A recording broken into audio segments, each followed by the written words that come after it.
Hello guys, চলে এলাম বার ডিসকাশনে সম্পূর্ণ একটি নতুন এপিসোড নিয়ে। তো অনেকদিন ধরে মাধ্যমিকের এপিসোড আমি প্রেজেন্ট করতে পারিনি, দুঃখিত। তাই বন্ধুরা, আজকে একটি মাধ্যমিকের এপিসোড প্রেজেন্ট করতে চলেছি তোমাদের ইতিহাস থেকে। মাধ্যমিকের মধ্যশিক্ষা পর্ষদ থেকে যে কোনো সাজেশন তোমাদেরকে দেওয়া হয়েছে, তার মধ্যে একটি অতি উল্লেখযোগ্য টপিক হচ্ছে মহাবিদ্রোহ। তাহলে মহাবিদ্রোহের চ্যাপ্টার থেকে তো বন্ধুরা বিভিন্ন রকমের প্রশ্ন বিভিন্ন সময়ে বিভিন্ন সালে এসে থাকে। তার মধ্যে একটি উল্লেখযোগ্য প্রশ্ন হলো মহাবিদ্রোহের প্রত্যক্ষ কারণ কি ছিল? কি বললাম? মহাবিদ্রোহের প্রত্যক্ষ কারণ কি ছিল? হ্যাঁ, তাহলে এবার শোনো এর উত্তর। প্রথমত আমাদেরকে চিন্তা করতে হবে এই প্রশ্নটির উত্তর লেখার সময় যে মহাবিদ্রোহের সাল সময় কখন ছিল, কোন সময়কালের ঘটনা এটি? 1857 খ্রিস্টাব্দের ঘটনা।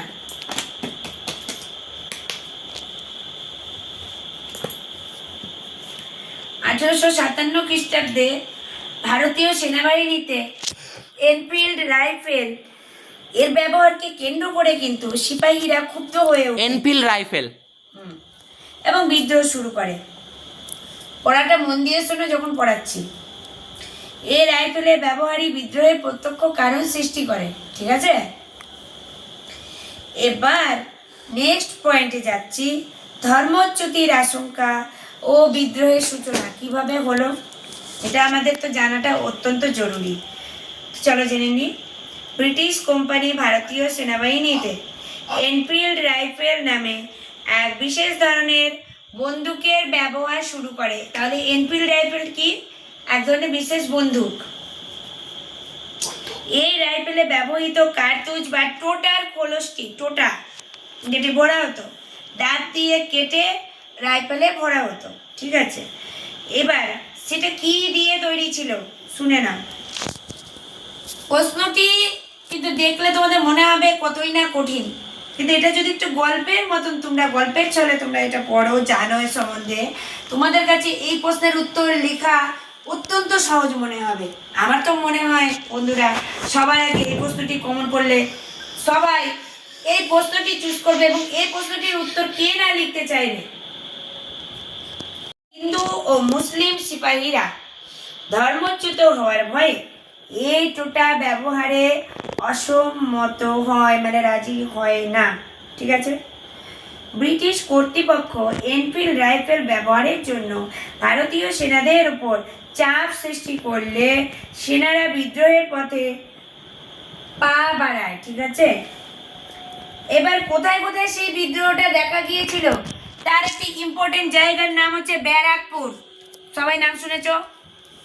এই ব্যারাকপুর সেনানিবাসের সিপাহী কে ছিল? মঙ্গল পাণ্ডে। কে ছিল? মঙ্গল পাণ্ডে। হ্যাঁ, মঙ্গল পাণ্ডে 1857 খ্রিস্টাব্দে 29শে মার্চ প্রথম বিদ্রোহ ঘোষণা করেন। তাহলে কোথাকার সেটা কেন্দ্র ছিল? বারাসাত। একদম। তাহলে হয়ে গেল প্রত্যক্ষ কারণ সম্বন্ধে জানা।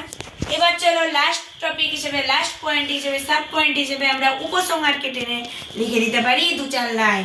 কি লিখবো না, এনফিল্ড রাইফেলের কার্তুজের ঘটনাকে অনেকে মহাবিদ্রোহের প্রকৃত কারণ বলে মনে করলেও ঐতিহাসিক সি বল এই কার্তুজের ঘটনাকে বিদ্রোহের প্রত্যক্ষ কারণ বলে মনে করেন না।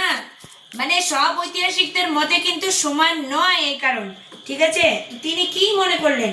তিনি দেখিয়েছেন যে বিদ্রোহের সময় বিদ্রোহী সিপাহীরা এই কার্তুজ ইংরেজদের বিরুদ্ধে যথেচ্ছ রূপে ব্যবহার করেন।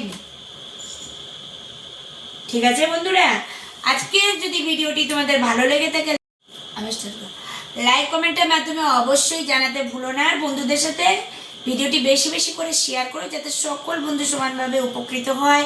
আমাদের এই চ্যানেলে চোখ রাখার জন্য এবং পরবর্তী সমস্ত টপিক ওয়াইজ ভিডিও দেখার জন্য চোখ রাখো এই চ্যানেলে। সাবস্ক্রাইব করা বলে অল বাটনটি প্রেস করতে ভুলো না, যাতে সব ভিডিওর নতুন নতুন আপডেট নোটিফিকেশন সবার আগে তোমার মোবাইলে চলে যায়। ঠিক আছে বন্ধুরা, আজকে তোমরা আমার সাথে থাকার জন্য, আমার এই ভিডিওটি দেখার জন্য অনেক অনেক ধন্যবাদ। আমরা তাহলে আবার হাজির হচ্ছি খুব শিগগিরই নেক্সট একটি কোনো এপিসোডে। ভালো থাকবে সবাই।